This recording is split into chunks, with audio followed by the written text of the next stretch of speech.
Hello everybody and welcome. It's time for more Megaman. This time we're going back to where it all began. That's right.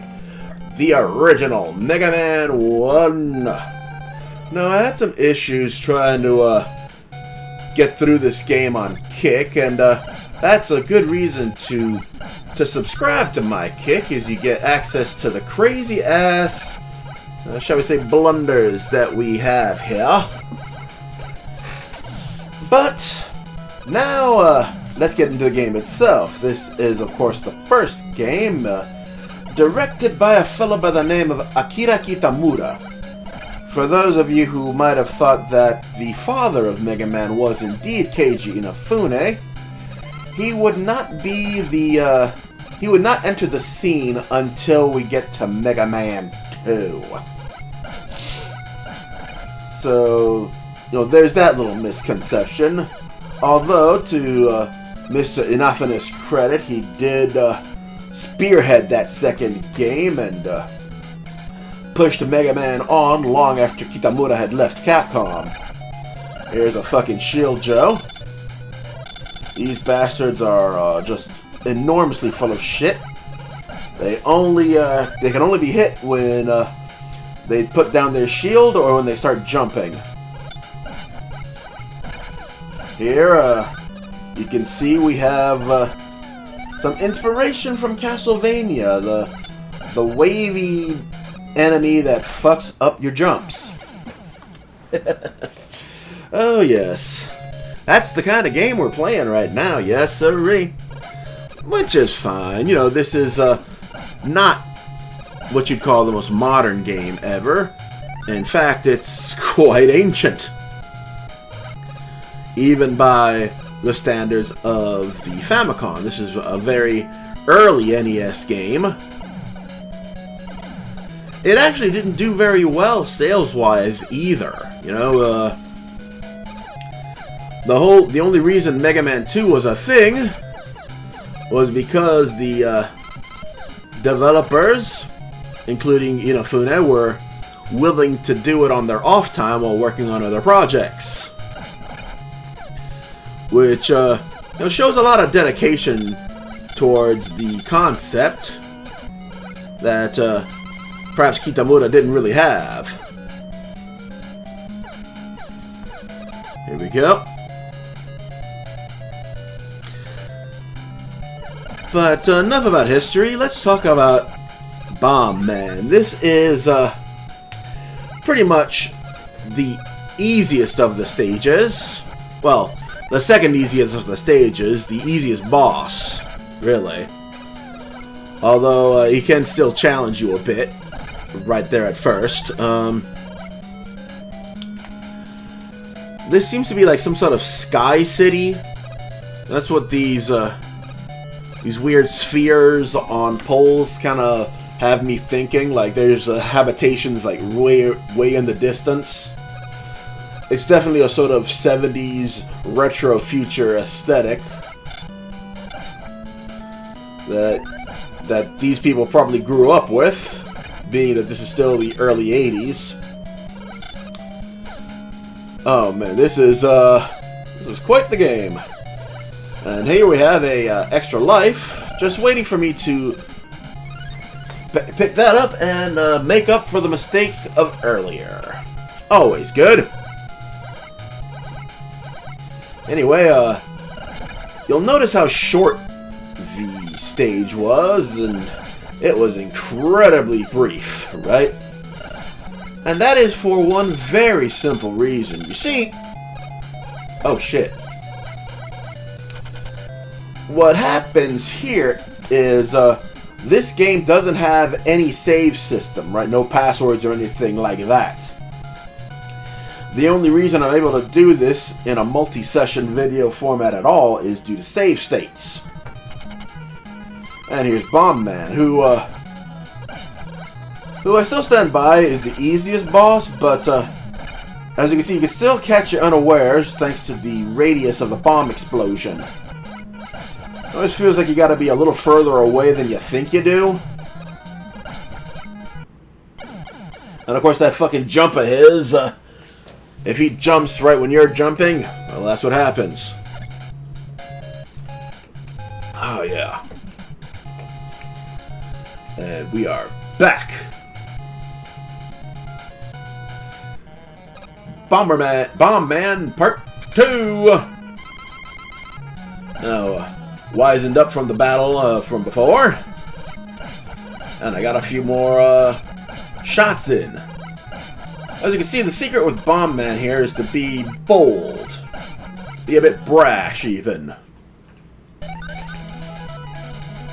And if you're lucky, you can get through it without even taking damage.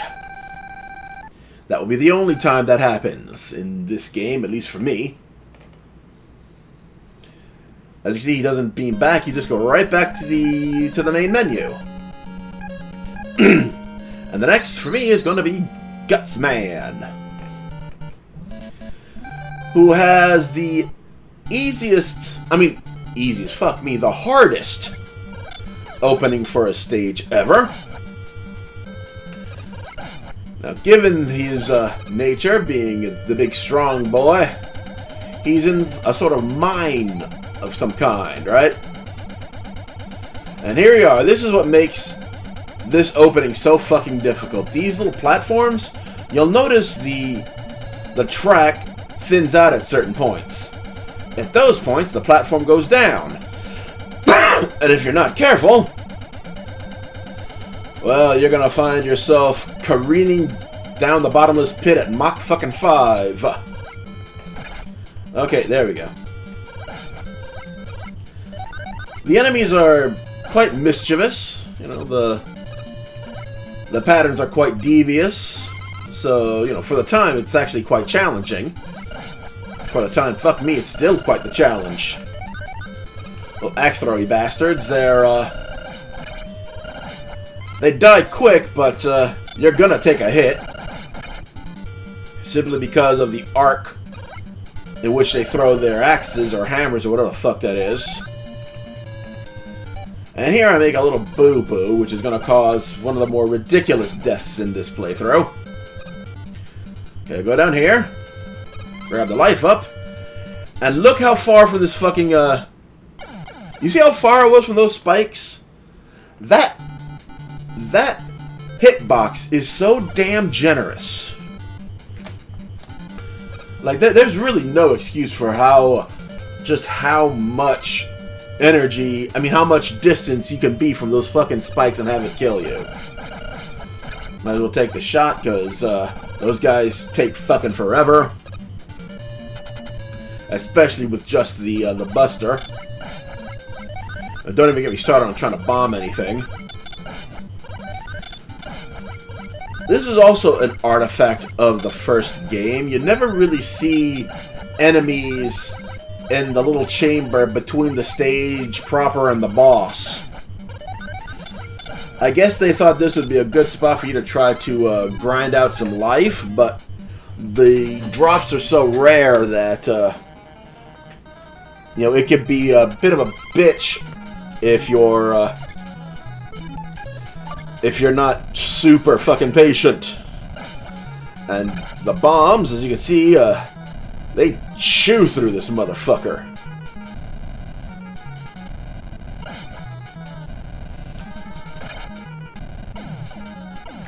Just absolutely destroy him. Apologies, that was another controller that I was having issues with. That's related to the kick issues. I'll talk about that in another video. For now, though, we go to Cutman, who is usually the first stage that people go to. At least the experience that I've seen. You know, a lot of people go here first. I can see why. The cut blade is actually kind of useful. But it's worth going at it in this order simply because this stage, and this stage only, lets you exploit his weakness to the guts power. We'll get there when we get there. Right? For now, let's talk about how vertical this stage is. There is a lot of verticality here. Right? So he goes up. And we fight there. You know, you have a climb up, and then you have another one going down. There's very little horizontal travel compared to the rest of the stages in the game. And as you see, I've got to the top. Kind of fucked up here. I thought I could slide. You know, being fresh off of Megaman 3, you kind of get the abilities mixed up every now and again. Now we'll just wait for this.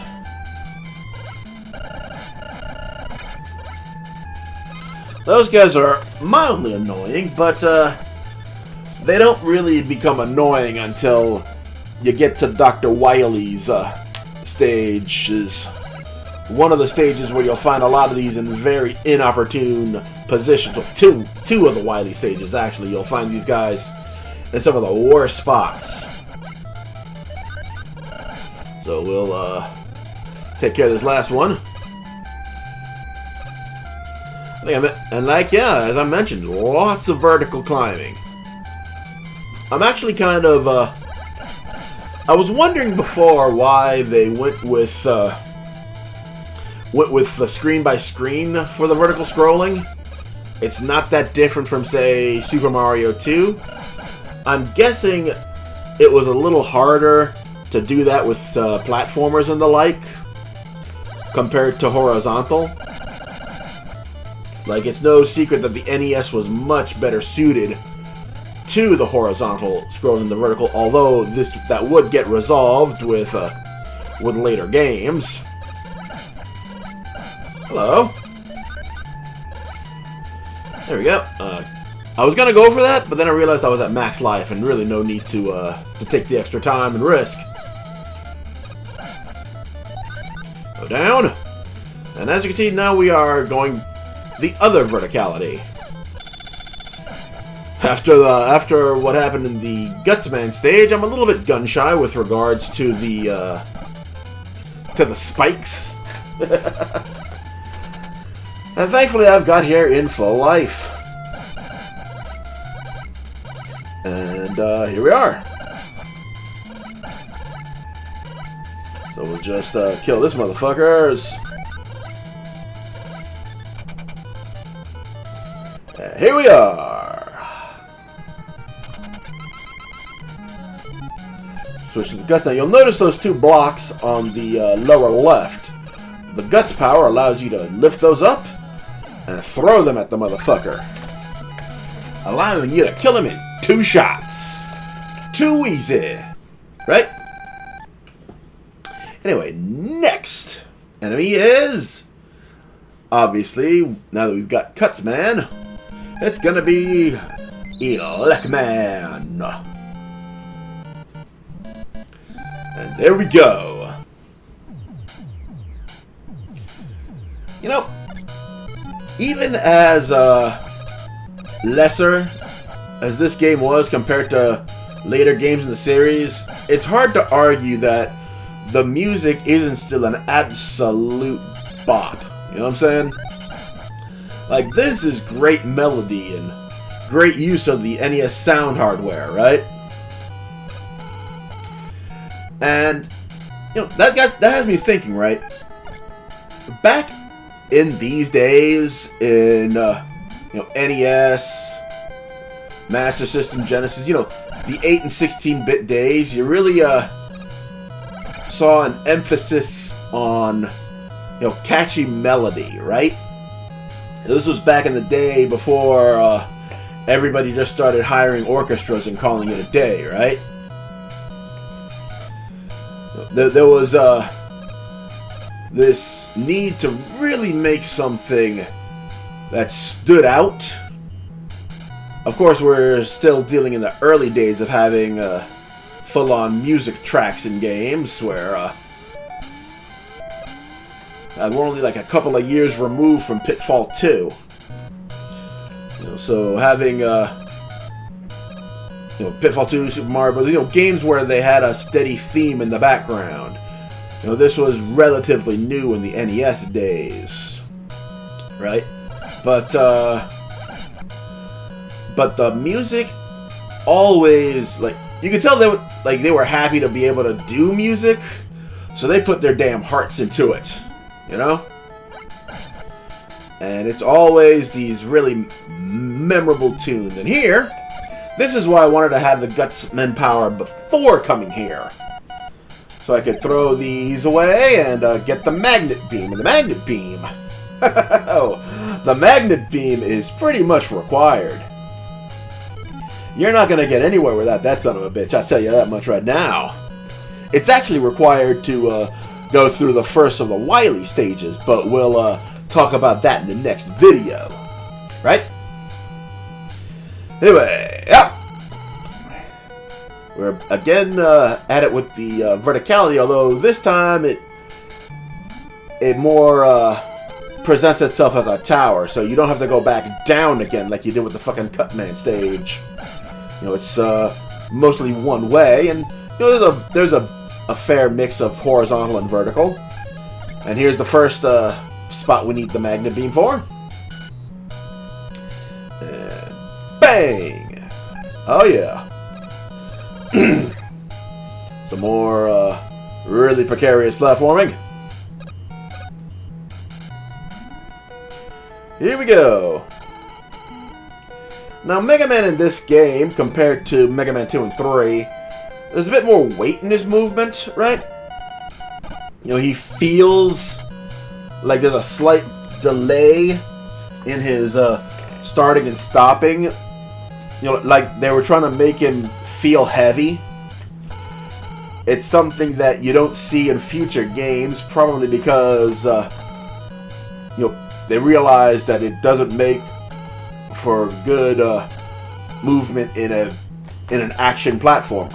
Like, this is very much run and gun, you know, jumping at enemies and away from enemies. Like, these games require a lot more mobility than the first Mega Man game really gave you.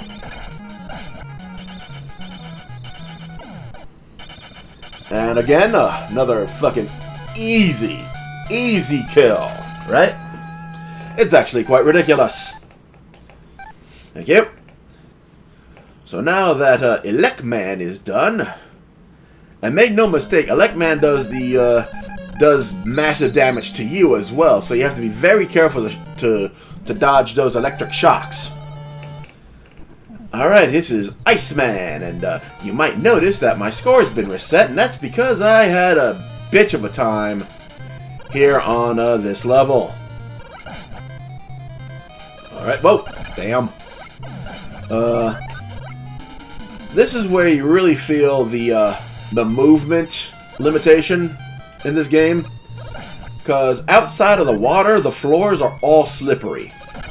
So it takes an absolute bitch of a time to say change directions or what have you. And I got caught slipping a few times. Thankfully, however, I was able to overcome it, which is why we're still on this here video. Oh boy! Alright, here we are. You have to stop, because if you move at all, you're careening right into those enemies. And it took forever to fucking change directions, but there we go. Now we can see the section where I really wanted to have the fucking magnet beam, because these Yoku blocks, this shit is difficult, but not as difficult as this. This is the real problem. Gotta make it halfway, and here I almost fucking slip and fall again. If it wasn't for that enemy hitting me, I would have probably died.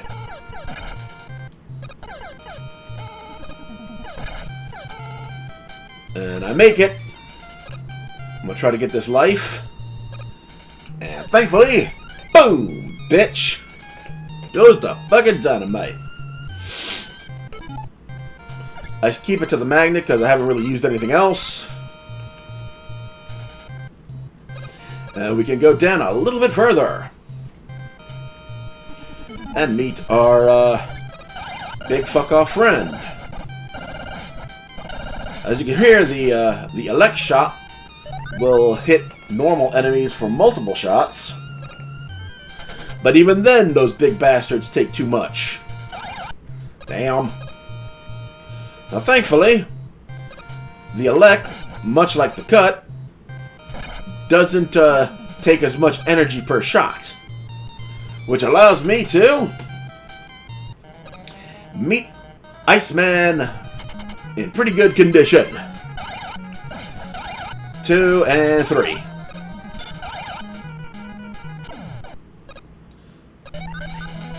And if I was not in such a good health condition, I would have been in danger of dying when those ice shots hit me. Well, if those ice shots hit me, I'm sorry. And speaking of ice, hey, look at that. We're done with Iceman, which leads to the opposite. The Fireman. What is up? And here we are, Fireman. Living up to the name, he's on fire. So it's like a factory type setting. Or like a smelter where they just melt a whole bunch of shit to make robots out of. Boom, there you go. Now we go further in now. The most dangerous part of this level is actually these sections with the little fire guys going up and then down over those pits. Because it can be a little difficult, right, to judge your jump because you're under pressure. Now, at first I wanted to use the mag beam, but I decided against it. You know, it's not that hard to get through that. Although, even when deactivated, those can cause damage if you're too close to the flame. Thankfully, we have some energy. And down we go. Go back to the regular shot. And this is really where you can see the problem where judging jumps can be a little difficult, right? In this particular section, I'm so concerned about getting hit by these idiots that I jump too early and I die. Well, that happens. Thankfully, we still have lives, and I can give it another go. That will be enough, thank you. And boom!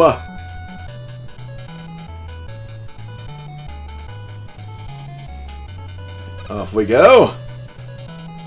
Now that would require some timing. I don't even think it's possible under normal circumstances to get through there without getting hurt. But with the magnet beam, hey, it's trivial, baby. And again, we've got the fucking Medusa heads. I'm not sure, but I think in Japan this did come out after Castlevania, which explains those guys. You know, the similarity between them and the Medusa heads cannot be denied. Although the fact that they explode certainly adds to the fucking infuriating nature of the shit. And here we are, the boss. I gotta get out of the gotta get out of there, and maybe I'll do a little bit of grinding, but I get really lucky at this spot. Now, usually I'm stuck with usually I'm stuck near halfway, but here I get really lucky and a big life drops. So I've got quite a bit of health to play with, which is a good thing because while this is going to be another quick fight, it's also going to be a cheap one, as you'll see in a minute. Go to the ice. And here's Fireman. Now watch how much he throws at me. He just spits the flame. Just fire, fire, fire, fire, fire. It's actually ridiculous. Boom, bitch. And with that, we're done with the regular levels. We have Dr. Wily, the best eyebrows in the business, and that's going to be the next video. I'd like to thank y'all for coming on by and hanging out. Be sure to let me know what you think about Megaman in the comments below. I'm always looking forward to some new conversation. In the meantime, God bless you guys.